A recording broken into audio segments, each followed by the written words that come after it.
Welcome back to our series on famous Galicianers of the past 2 centuries. We move now to the world of Jewish art, yet another area in which Galicianers produced excellence.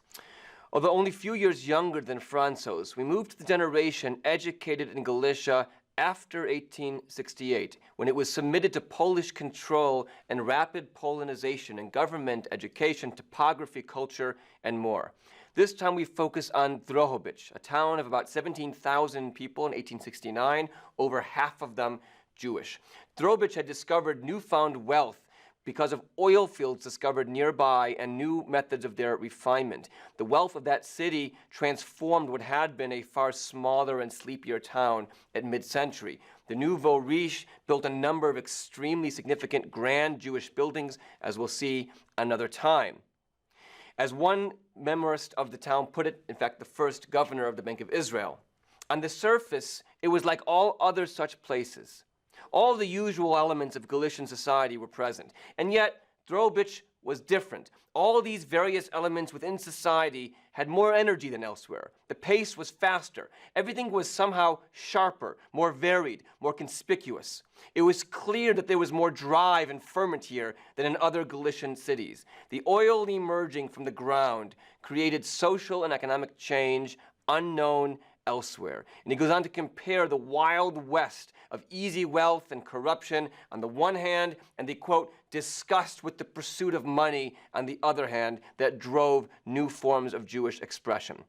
Drohobych produced a number of major Jewish artists, including, for example, E.M. Lillian, who developed in the late 19th, early 20th century, a kind of fin de siècle, what's called Jugendstil, applying it to the Jewish National Project, as you can see on your screen right now. Also Bruno Schulz, who we'll learn more about in a future video, and Maurycy Gottlieb, whose artistic contribution, cut short tragically by his death at age 23, was nothing short of remarkable.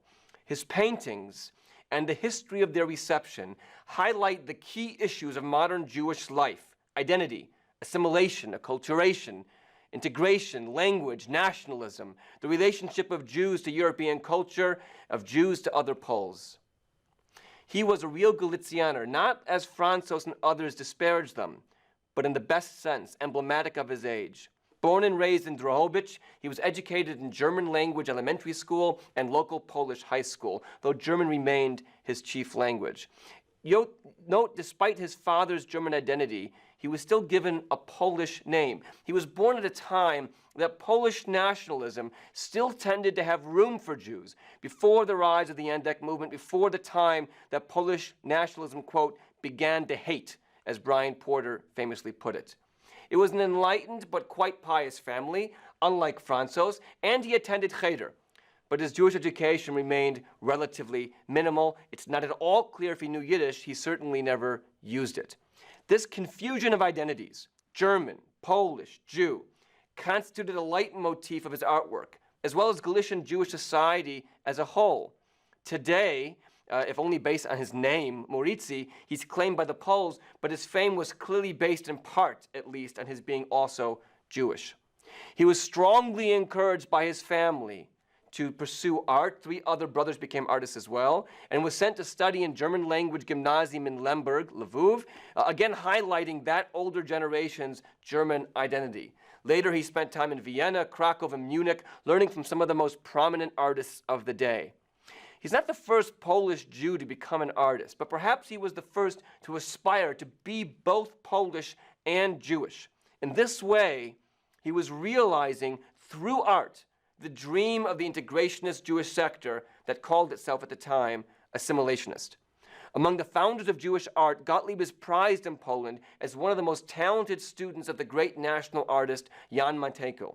Inspired by Matejko, he tried to depict scenes from Poland's past or Christian themes, often using popular Orientalist style of the time. These were reflecting the goal of Jewish integration into Polish culture and nation as Jews. Hence, he took the less common path of returning to Poland from Vienna, against the tide, from the center back to the periphery. Here, for example, is his painting Christ Before His Judges, one of a pair of large works in the life of Jesus. Both depict Christ as both a Jew and a universalist figure, preaching brotherly love and toleration. Responding to rising ethnic tensions and rising anti-Semitism that he experienced personally in Krakow, he is pushing the universal idea of Jesus, representing the brotherhood of humanity, but also reminding his audience that Jesus remained a loyal Jew throughout his life. He also painted many works with overtly Jewish matter, such as the Jewish wedding scene on one side of your screen and the Torah scribe on the other.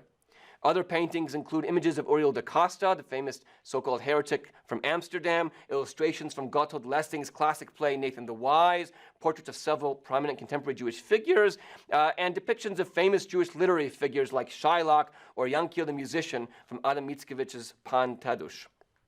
He also has a series of self-portraits and a range of costumes exploring various identities, Arab, Polish bourgeois, and even one as Christ. But certainly his most famous portrait, by far, Jews praying in the synagogue on the Day of Atonement from 1878. What led him to this most famous of paintings? His main biographer, Ezra Mendelssohn, tells the story of his youth when at one time he felt pressured on Yom Kippur to attend an art class where he drew and afterwards joined his class in a feast that included sausage. He felt incredibly racked by guilt by that experience, and Mendelssohn supposes perhaps this might have been a form of expiation. In this quote, however, he explains a different inspiration, describing his arrival in Krakow full of ideas about the brotherhood of mankind, but suddenly confronted with anti-Semitism, as he writes, "But while I was still dreaming the sweet dream, I suffered a rude awakening. One of the pupils who quarreled with me mocked me by saying, 'Do not forget who you are and what you are, a lowly Jew, hated by all, a miserable worm, whom all have trampled on since time immemorial. And even today you can be freely humiliated without having any right to retaliate.' When I heard this terrible mockery, which I had long since forgotten, my blood boiled, my heart felt a horrendous pain. All of my people's sufferings were awakened in me and would not be silent. Then I swore to devote my whole life and strength to my downtrodden people." He certainly did not only paint Jewish subjects or abandon his universalism or the dream of Polish Jewish identity in particular. "I am a Pole and a Jew, and I wish, God willing, to work for both," he famously said, and to bring the reconciliation as communities and within himself and others individually. Finally, in this painting, you should note the Torah mantle dedication written in learned Hebrew. Quote, "Torah crown donated in memory of the soul of the late honored teacher and Rabbi Maurycy Gottlieb. May the memory of the righteous one be a blessing, 1877-78. He died a few months later." Contemporary Jews saw him as living proof that Jews could succeed in these arts, just as they had in literature, music, and beyond. Poles celebrated his patriotism and efforts to integrate himself into Polish culture. After his passing at age 23 from complications with a throat infection, or perhaps suicide, everyone claimed him. Jewish assimilationists, Polish advocates of Jewish assimilation, and Jewish nationalists. All of these groups were exceedingly active in his native Drohobych, almost a model of broader Galician reality. His reputation was kept alive through interwar period by several exhibitions in Poland and in Israel by a very famous 1991 exhibition. He is today regarded as a father of Jewish national art, witness to the world of East European Jewry destroyed by the Holocaust, perhaps not just his art destroyed, but also his vision of Polish-Jewish integration. Thank you.